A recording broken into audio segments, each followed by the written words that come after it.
He referred to my hands. If they're small, something else must be small. I guarantee you there's no problem. I guarantee. I guarantee you there's no problem. I guarantee. I guarantee you there's no problem. I guarantee you there's no problem. I guarantee. I guarantee you there's no problem.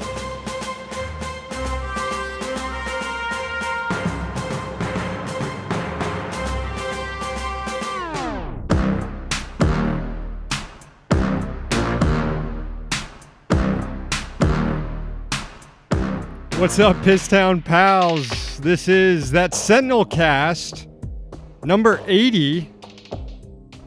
I'm Sam Sachs. I'm Sam Knight. We are broadcasting, as we always are, from the Sentinel Fort in Washington, D.C. You all know the website, districtsentinel.com. Took a new approach to the cold open this week. Yeah, playing with video elements. Yeah, if you're only listening, you're kind of missing out. Yeah, I'd say so.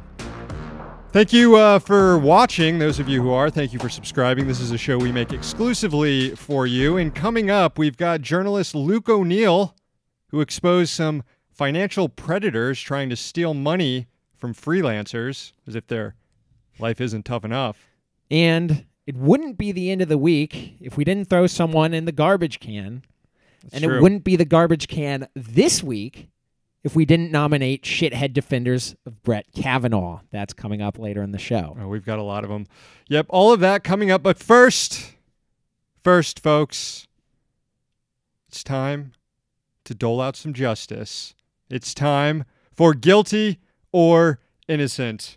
Court is in session. Do you want to move the gavel over here?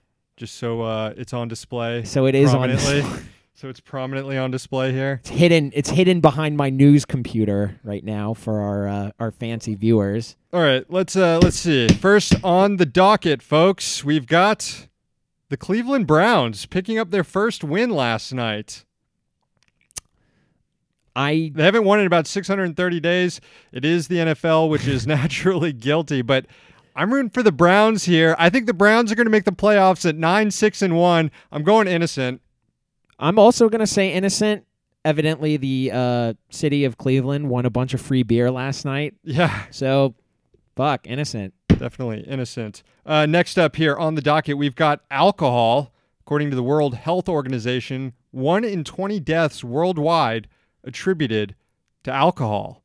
It's a pretty compelling case for alcohol's guilt. I'm going to say innocent, though. What?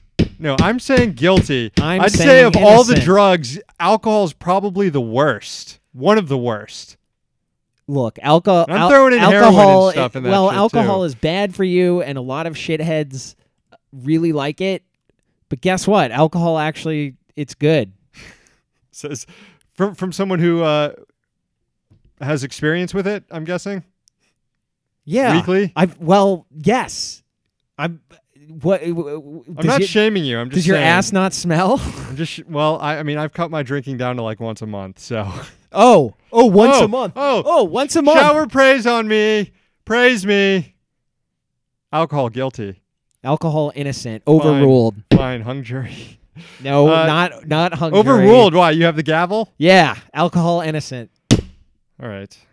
Next on the docket, we've got Georgetown Prep. Guilty. And it's unanimous. Guilty. And sentenced to death.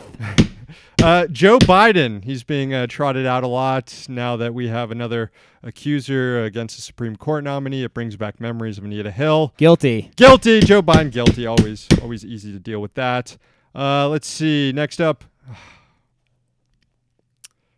Toad.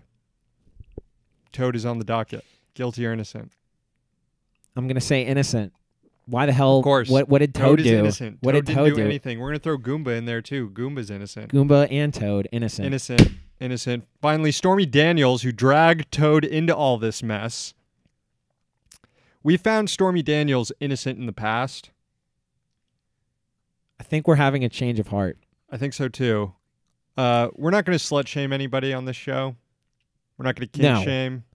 generally. We're not going to shame anyone for having an affair even. Yeah, we're not going to do that stuff. But at some point, like, don't you have to shame someone for having sex with Donald Trump? It certainly was no secret that Donald Trump was a revolting human being for decades. He's been a known revolting human being for decades. Yeah.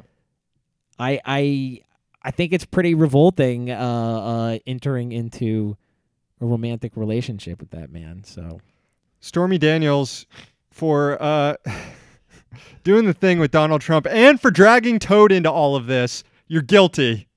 Stormy Daniels, guilty. All right. Controversial decision there. Very controversial. I didn't take pleasure in that at all. No. At all. But needed to be done.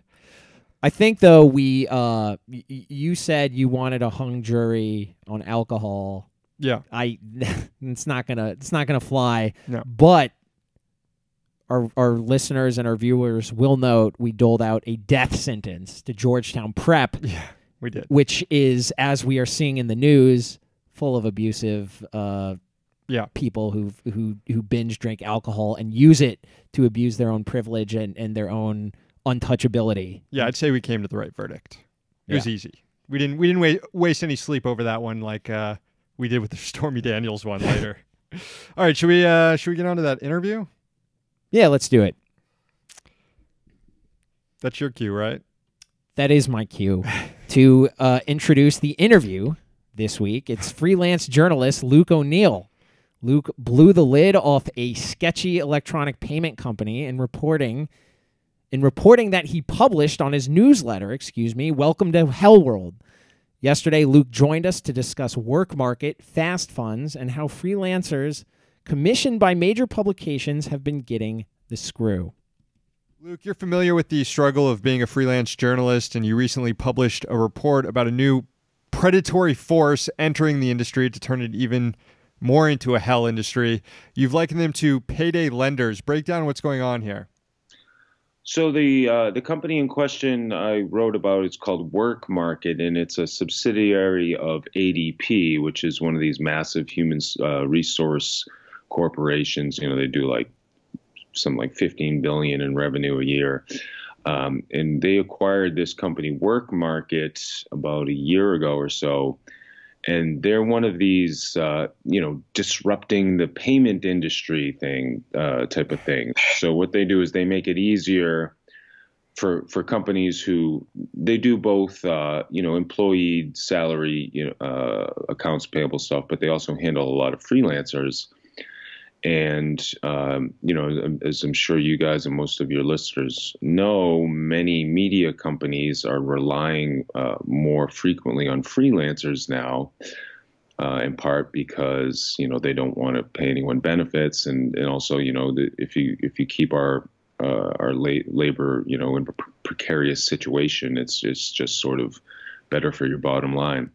But what the notable thing about what this company WorkMarket was doing is, so for the Huffington Post is how I came across them. I wrote an article for the Huffington Post. Now, in order to get paid for that article, I had to sign up for an account through WorkMarket. And, in theory, it keeps all of your outstanding invoices in one place. And, it's supposed to help freelancers organize things. And there are benefits to that because, I basically have like a Word document where I have like scribbled like impenetrable notes about $200. What the fuck? What is that for? But what they're doing here is they were offering something called fast funds. So let's say you write an article and you're owed $700, which is what I was owed for this one. I could wait. I had the option to wait like 3 or 4 more weeks to get paid. Or if I wanted to get paid right away, I could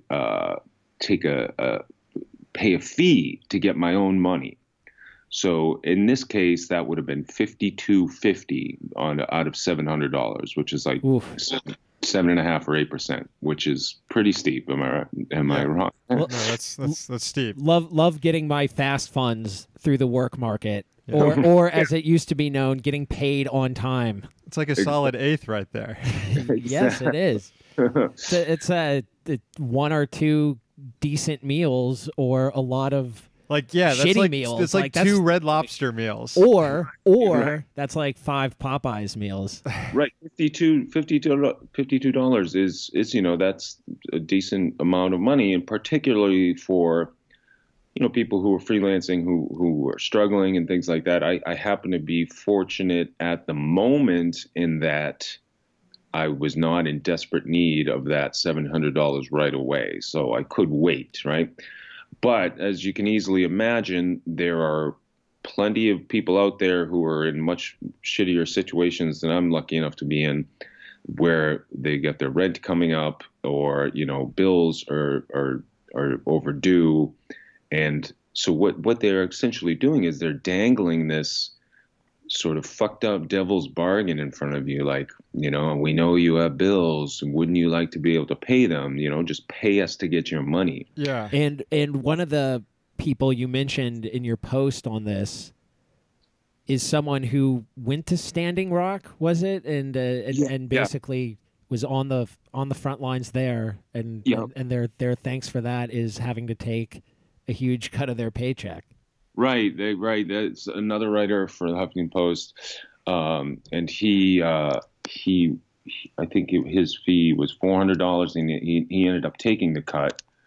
So he basically paid $30, I think it was, just to get his own money. So you said that it could be convenient for freelancers to organize their stuff, but I guess that only works if every outlet is also using it, and I'm sure there's going to be competing platforms that would make it even more confusing having to sign up for different ones for each outlet. Oh, for sure. They're basically, to get paid by a company of any size at this point, you have to learn to navigate so many different types of services like this. Like Condé Nast has their own one. Some of the other places, the Washington Post has one. Not like in this predatory type of sense, but they all have like these platforms that you have to turn over all your information to, and you have to attach to your bank account or your PayPal or whatever. And that's maddening enough on its own. And I also am not really comfortable having my bank account attached to like 15. In a given year, I might write for 15 different places, and that, I don't know, it feels like any of those very easily be hacked, Yeah, if you throw your information at enough companies, one of them will get hacked, or two of them will get hacked, which is so funny why WorkMarket claims that they're doing this to help freelancers. They say, quote, "The way it works is we pretty much take the headache away from the freelancers." That's a quote from one of the WorkMarket people in your article when you interviewed them. It's the exact opposite. They're trying to take the headache away from the publishers, right, and then just trying to skim money off the freelancers. They're not skimming money on the publisher side. They're skimming money on the freelancer side. Right. And this is new because, I've been freelancing for about 15 years, I guess. And the way it used to be is you just wrote an article and somebody that you didn't even know about it, they just handled it and they made sure you got a check at some point. And, like 5 years ago or 6, 7 years ago, it became you had to start invoicing yourself, and that's fine. That's, seemed acceptable. And now that it's transformed into this sort of, tech dystopia where, it seems like the tech motherfuckers always are finding a way to make our lives more complicated in the name of streamlining or whatever they call it. It's like they all saw Office Space, and the lesson they learned was let's just try to skim a little off the top, as much off the top. Except instead of doing that to their bosses, they're doing that to everyone else. And it's working. The representative said that they had a pretty healthy pickup rate. Yeah, they said it was really popular, and it was like one of these interviews where corporate PR, and I think the people there, I mean the guy was a human. I think he knew, he was a human being. He wasn't like a soulless guy, but he obviously can't say in an interview, yeah, this is pretty fucked up, but, he was doing his best to try to sell it. But yeah, I think the key takeaway here is that in almost everything else, it's easier to squeeze some blood out of the powerless than it is to actually, hold. Like, the Huffington Post, or, they're owned by Oath, which is owned by Verizon. It's going to be a lot easier to fuck with me than it would be to fuck with them, right? And someone like me, or, well, actually not someone like me, but someone, freelancer it doesn't know that they don't have to eat this shit. They might just go along with it because they don't know any better. So one of my favorite parts of your story, other than the fact that they reversed this policy, and we'll get there in a sec, but one of my favorite parts of this story is when you ask the New York Times about it, because they're mentioned as someone who uses the WorkMarket stuff. Mm-hmm. And you asked the New York Times rep about it, and their response was just to get all huffy and demand who you are. Right. And your response is, motherfucker, I'm a freelancer. I'm the one who has to deal with this shit. Who are you? Yeah, they're trying to determine if it's worth responding, I guess. Well, yeah, that's a weird. I mean, I don't know how much we want to get bogged down into the nature of being a freelancer, but that's a weird place to be in, because sometimes when I'm working on a story, I write for some high profile places that I could throw the weight around. I could say, like, I'm with the Guardian or Esquire or something, but you can't do that if you're not actually working on the story for that outlet, so it can be hard to figure out how to present yourself sometimes. Mm-hmm. And nobody's going to be scared of a guy saying, like, I'm from the Hell World newsletter, although they might be going forward. But yeah, the interesting thing about that, the New York Times thing, and that's really kind of suspicious. So on the WorkMarket site, of course, they had a big, here's our clients. And one of the big ones was the New York Times. And the headline was like, New York Times uses, WorkMarket to integrate whatever. And then you click on it, and there's an interview with the CTO of the New York Times talking about how excited they are to work with WorkMarket and all this. But I couldn't get anyone from the New York Times to admit to me that they used the service. And I guess they don't, but it seems like really weird that WorkMarket would have this interview with their CTO talking about working there. Yeah. And that's something they could have cleared up very easily if they responded to one of my emails within, like a week of trying to get in touch with them. Well, your article seemed to put a lot of things into flux because WorkMarket decided that they're going to stop this feature after it was published. Yeah, so then a few hours, it kind of took off and went, sort of viral, I guess, because I guess, the hook of paying to get your own money, that's a pretty irresistible hook for people. And before we get to that, we should mention that this is the only reason this is novel to us is it's sort of like middle class, like intellectual labor people getting screwed, right? And this is obviously something that working class people have dealt with predatory shit all the time. I just want to make sure we acknowledge that it's not like, I feel a little, sometimes I feel, I tweeted this yesterday, but sometimes I feel a little guilty, like always complaining about how, middle class freelancers get treated when obviously we all know that it's nothing compared to how like actual payday loan places treat poorer people. Yeah. But yeah, oh wait, I lost my train of thought. What was the question again? Well, it's just WorkMarket decided they're going to stop this service. Yeah. Oh, right. Sorry. Yeah. So a few hours after the piece sort of took off, I got a call from ADP's, vice president of communications, and he was all, well, as we told you, we're always trying to get feedback from our users, and we appreciate this, and we're gonna suspend it for now and do some further study and to see what it looks like, and whether or not that's just bullshit, and they're gonna tinker with it and maybe take the fee down from 8% to 3%. They're definitely going to see what they can get away with, but the heat on them definitely led to that change, which was pretty cool. It was it's not often that I write a story and then like 4 hours later, it's helped, hundreds or thousands of people's lives.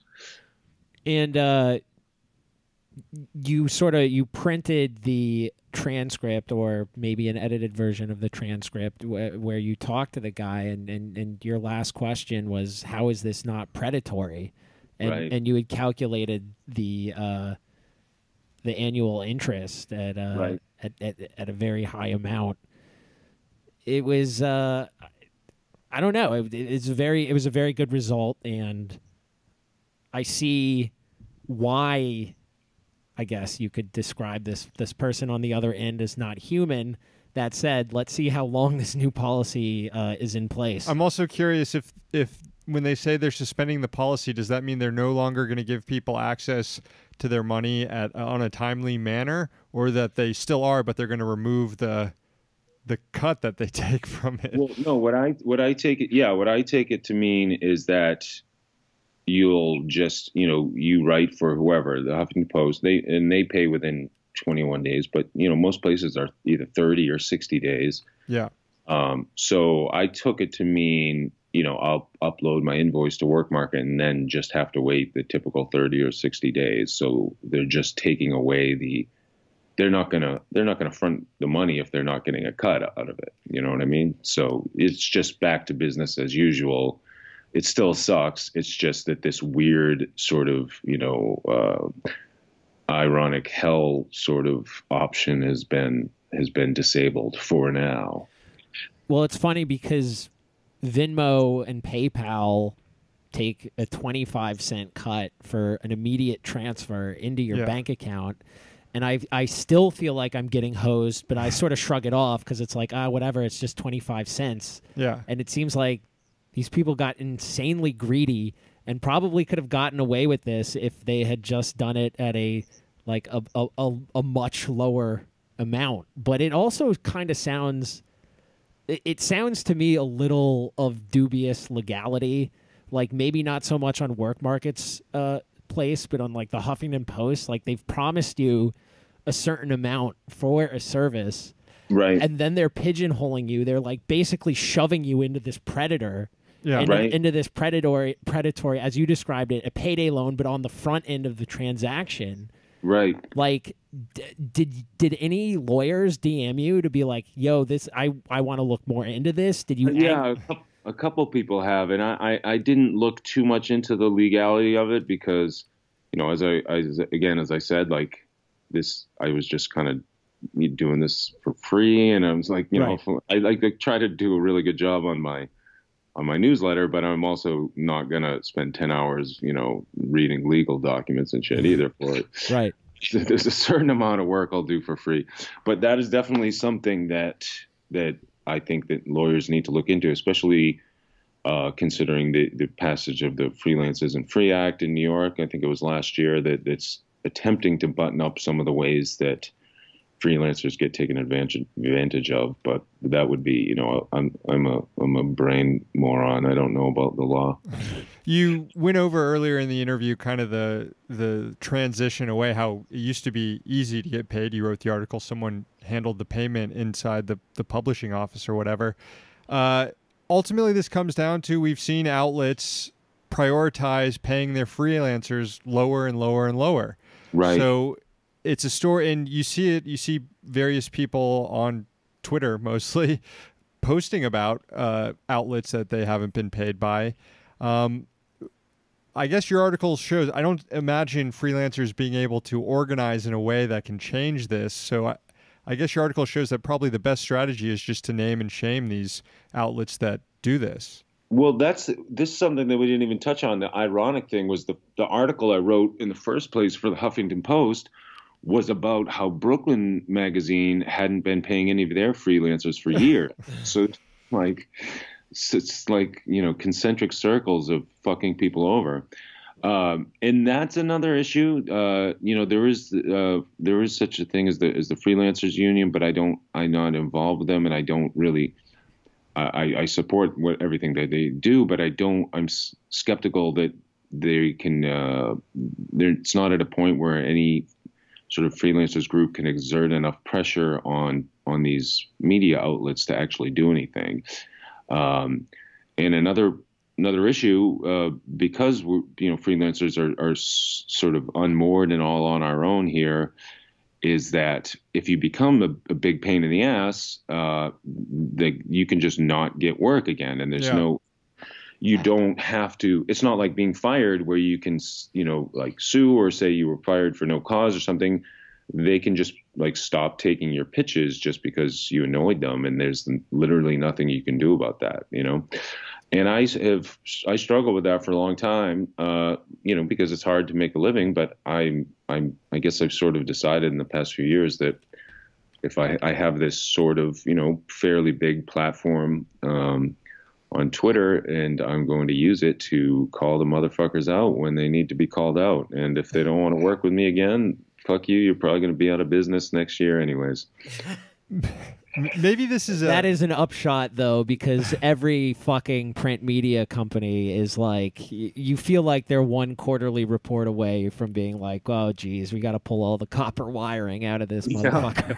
Yeah, I feel bad. I mean, by and large, most of the type of editors that I work with, they're all good people. They don't want to fuck you over. But at every single one of these places that is going out of business and crying poor, there's definitely a motherfucker in the corner office who certainly isn't missing out on his $3 million salary. No, definitely not. And I wonder, and this could be just a false observation on my part in the fact that I might be living in a Twitter bubble, but it seems like the only people who are freelancers who seem to get screwed in this way are people on the left. I don't know. I don't see conservatives complaining about this stuff so much. I don't know if that's because conservative publications are flush with cash, or maybe conservative writers themselves are pretty well off and don't have to like worry about getting a freelance check every month to survive. That's a really interesting point. And I think it does have to do with, like who funds the Federalist, things like places like that are really flush with cash because it's, just some fucking vampire in a crypto chamber somewhere who bleeds dollar bills. They can keep these places running to do all their, pet racism projects. But that we don't have that on the left. I wonder if that's, I mean, that's a whole other tangent. And I'd actually, you should maybe do a segment on that or write about that. But that's fascinating to me. Yeah, maybe I don't follow enough kind of like lowly Daily Caller writers or something to like know whether or not that's going on. No, but... and they're all such bootlickers that they would never even to them to like. To have any sense of solidarity with their fellow workers. They would probably just frame it as like a moral failing, or they didn't try hard enough to get money. I think what it is, quite frankly, is that there's enough money in right-wing journalism, and there's such a dearth of literate, talented conservatives that you will get a job if you're ideological and you want to be a conservative journalist. You will get a staff position because there's just fucking tons of money, and journalism is a young person's game, and there are very few, relatively speaking, very few young conservatives out there, so their pool of talent is smaller, and they're just generally fucking dumber because they're right wing. Yeah. And so I think literally what it is if you're a right winger and you want a staff position and you like shower enough so that you don't become a problem around the office, you're going to get that job. There's some billionaire out there who's going to see to it that you get a fucking job. I often joke about this, like whenever I'm feeling like I'm strapped for cash or I can't afford to buy a home. I mean, I live in the Boston area and we're trying to buy a house now, and then that's just like, LOL, that's not going to happen. I'm sure it's the same in DC and just like it is in, all the other cities. But move to New Hampshire. I've been thinking about it. Portland is the spot right now. But I often think about like, I'm just going to do a heel turn and start saying going to become like 30% more racist, and I'm going to be making like 120K a year or whatever. Yeah, yeah. You It's just run around dressed up like Inspector Gadget with secret cameras and get that James O'Keefe money rolling in. I wonder where the tipping point. I feel like it's like creating like a video game character. Like if I toggle up my racism a little bit, and then my money will go up. You know. I don't know. Yeah. If ultimately, it's not worth it. But No. Don't do it. Don't do it, Luke. Of course. We Yeah. appreciate you on the good side. Hey, this has been an interesting conversation about a problem that, as you noted, pales in comparison to what a lot of working class people face, but is a problem that is getting worse and worse and worse. Luke, where can people read this article you wrote, as well as read any of the other stuff you're working on? Well, I have a new newsletter. It's called Welcome to Hell World, and you can find it at lukeoneil.substack.com, or you could just find me on Twitter. It's LukeO'Neill47. And There's only one L in O'Neill, right? That's right. That's the LukeOneil. And no, you'll find. I mean, if you guys are interested in this sort of thing, you'll probably like a lot of the stuff we cover on the newsletter. It's a lot of politics, but there's also a lot of like personal stuff about some of the things that I go through, and people seem to like it. So Cool. Aren't you in a band too, Luke? I am. I play in a band called No Hope, No Harm, and you can just Google that. We find that we got a record out on Bandcamp, and I'd say you might like it if you are a fan of 90s emo, and or if you're just a sad, miserable piece of shit in general. That speaks to us. Exactly. Luke O'Neill, a Boston street tough with a heart of gold. That's right. Thanks for coming on the show. Thanks, guys. This is fun. And we're back live. Thanks again to Luke O'Neill. I really enjoyed his analogy of the video game character as a freelancer, adjusting your racism settings to get more income. It really seems to speak to a real world phenomenon. Yeah. When you just look at the fucking the row upon row of talentless racist shitheads in Washington, in New York, and LA. We're just raking it in. Yeah. Well, we've reached nearly the end of the show. It's the end of the week.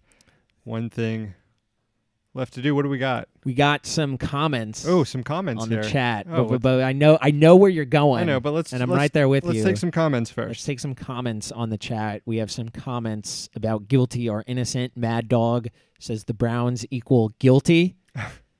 We have Eva Katerina. Not even an explanation of why. Just Nope. Okay. Nope. Moving on to the booze question. That generated a lot of discussion.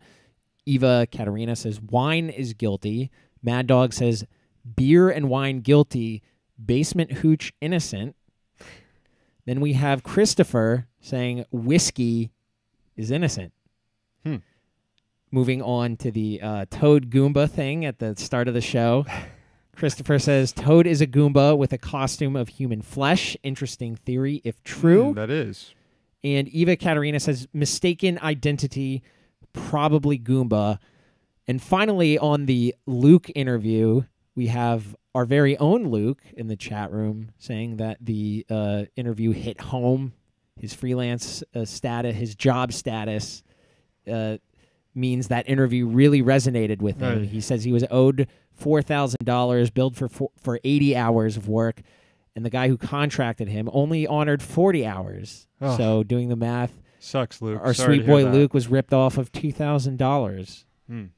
Damn. Well, Small business assholes. yeah. All right. Speaking of small business assholes and assholes in general, as I was saying, we've reached the end of the show. It's Friday. It's time to bring in the garbage can. Interns, bring it in. Here they come. Whoa, steady there, steady be there. careful. Steady there. Be careful. Whoa. Okay. We've got like 30 interns now. They move quietly on their feet, but they do make a lot of noise as they're bringing in the garbage can. Yeah, just set it right there. Okay, that'll be good. Thanks. Thank you. Thank you. Appreciate it. Okay. Oh, okay. Thank you. All right. Garbage candidate number 1, Barry Weiss. Most of you know why Barry Weiss is nominated this week. It has something to do with a comment that she made on MSNBC earlier in the week defending Supreme Court nominee Brett Kavanaugh. You know what? Let's just play the clip to jog everybody's memory. What about the deeper moral, cultural, like the ethical question here? Let's say he did this exactly as she said. Should the fact that a 17-year-old, presumably very drunk kid did this, should that be disqualifying? That's like the question at the end of the day. We're not talking. Yes. Yes, that is disqualifying. It should disqualify him. That's pretty dang easy question. And we all know that if instead of trying to rape someone in high school, Kavanaugh attended BDS meetings, then he would absolutely be disqualified, according to Barry Weiss.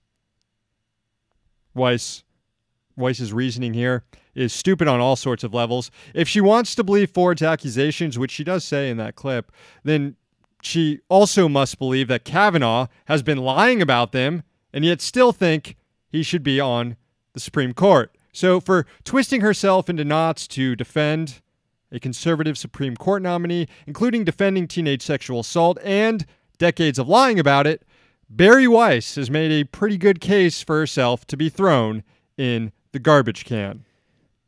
Garbage candidate number 2, Dennis Prager, a conservative commentator. God, he looks like a dweeb. Prager dismissed Christine Blasey Ford's allegations against Brett Kavanaugh with a slimy column in National Review. Surprise, surprise. Here's why Kavanaugh should be a Supreme Court justice, in Prager's words. Quote, he has led a life of decency, integrity, commitment to family, and commitment to community that few Americans can match.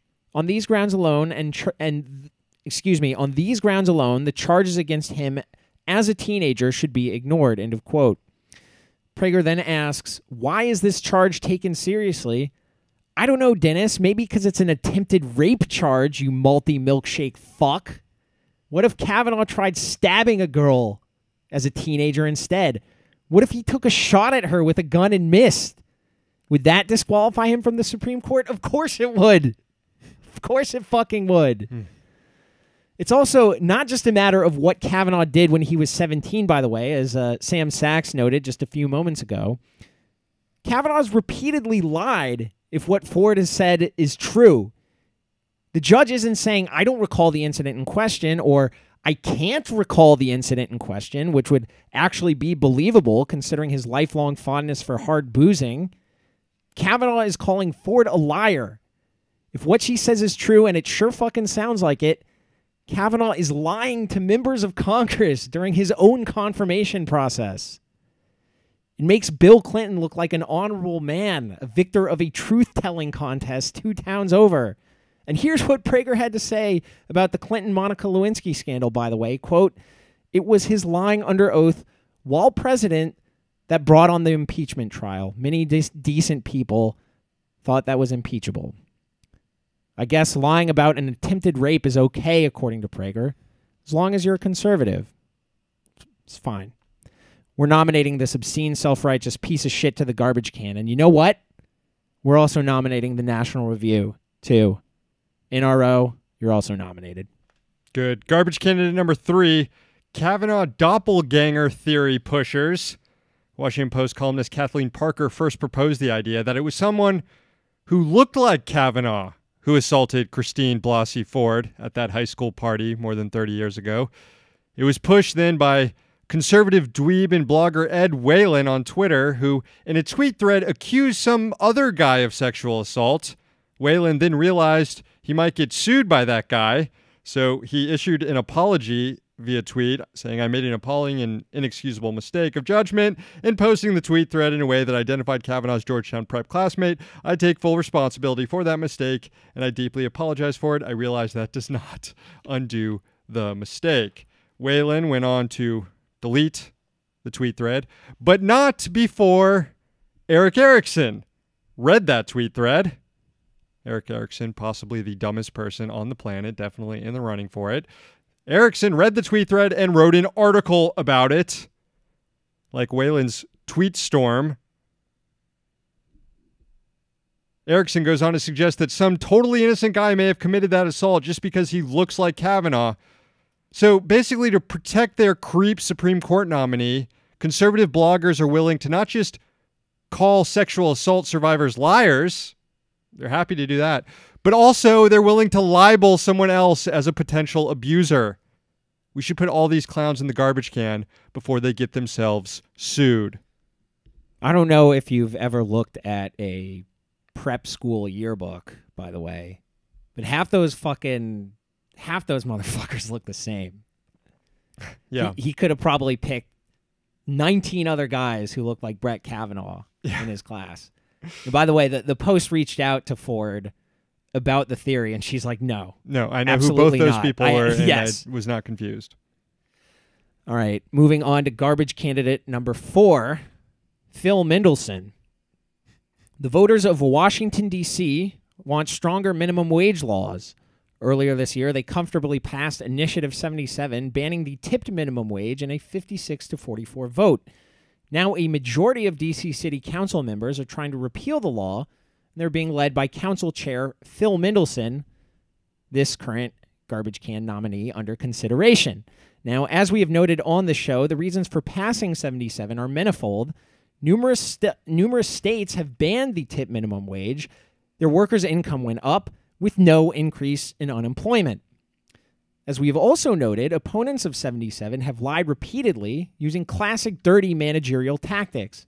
They're claiming 77 would literally ban tips, which is effectively disguising a retaliatory threat from managers themselves as a prediction about the impact of a yes vote on 77.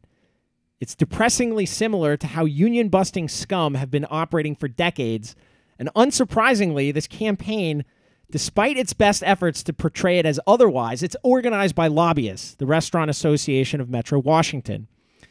Now, this brings us back to Mendelssohn. The city council chair has been parroting anti-77 industry talking points all week while leading hearings on legislation to repeal 77. He called supporters of the initiative, quote, misleading at best, dishonest at worst. Buddy, don't sign your tweets.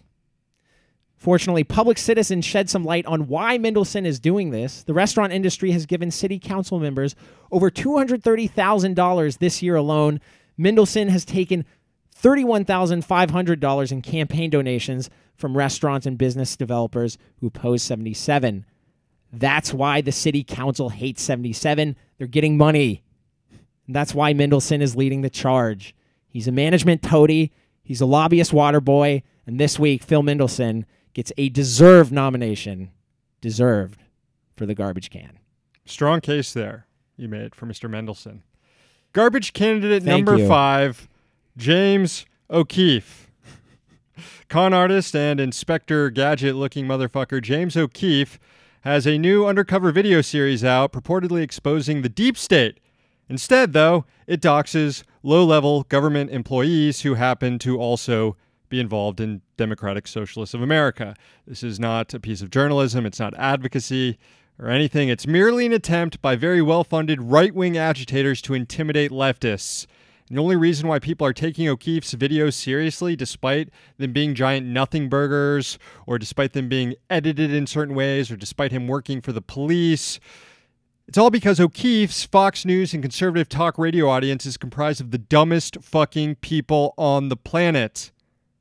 Oh yes, the deep state is some lowly staffer at the State Department who once violated the Hatch Act. Get the fuck out of here.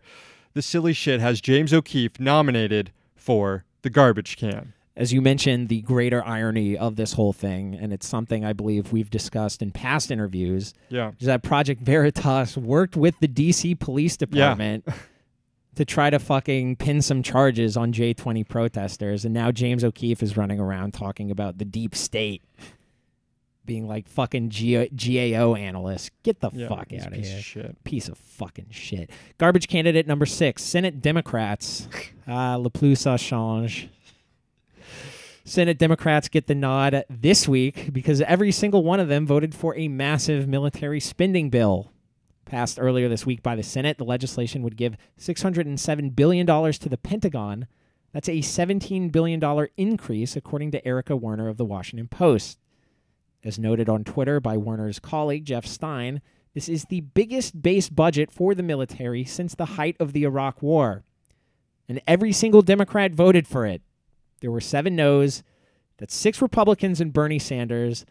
The 93 yes votes included every single Democrat and Angus King. Love resisting Trump by giving him a military spending increase equal to the entire annual budget of the Department of Transportation. Because some things are cliche for a reason, Senate Democrats are nominated yet again for the garbage can. Quite a roster this week. Okay, we've got Senate Democrats. We've got James O'Keefe. We've got Phil Mendelson. We've got the Kavanaugh doppelganger theorizers, particularly Eric Erickson. We've got Dennis Prager, and we've got Barry Weiss. The votes were counted. It was somewhat of a close one here, I gotta say. But in the end, Barry Weiss, you are going in the garbage can. Get in there. Yeah, stay in the can. There you go. You're in there with the rest of your Washington Post columnists. That will do it for the show. Thanks so much for watching, subscribers. New York Times. Barry Weiss is New York Times. New York Times. Thank you for correcting me, Sam Knight. Thank you for subscribing. Thank you to our sponsors, the Congressional Dish Podcast, hosted by Jen Briney. Find it at congressionaldish.com. Another sponsor, levelnews.org. It seemed the slamming of the garbage can has taken out our camera, so we're going to go without cameras the rest of the show. That's fine. Sponsor levelnews.org. We're back next week. We're here in D.C., so you don't have to be.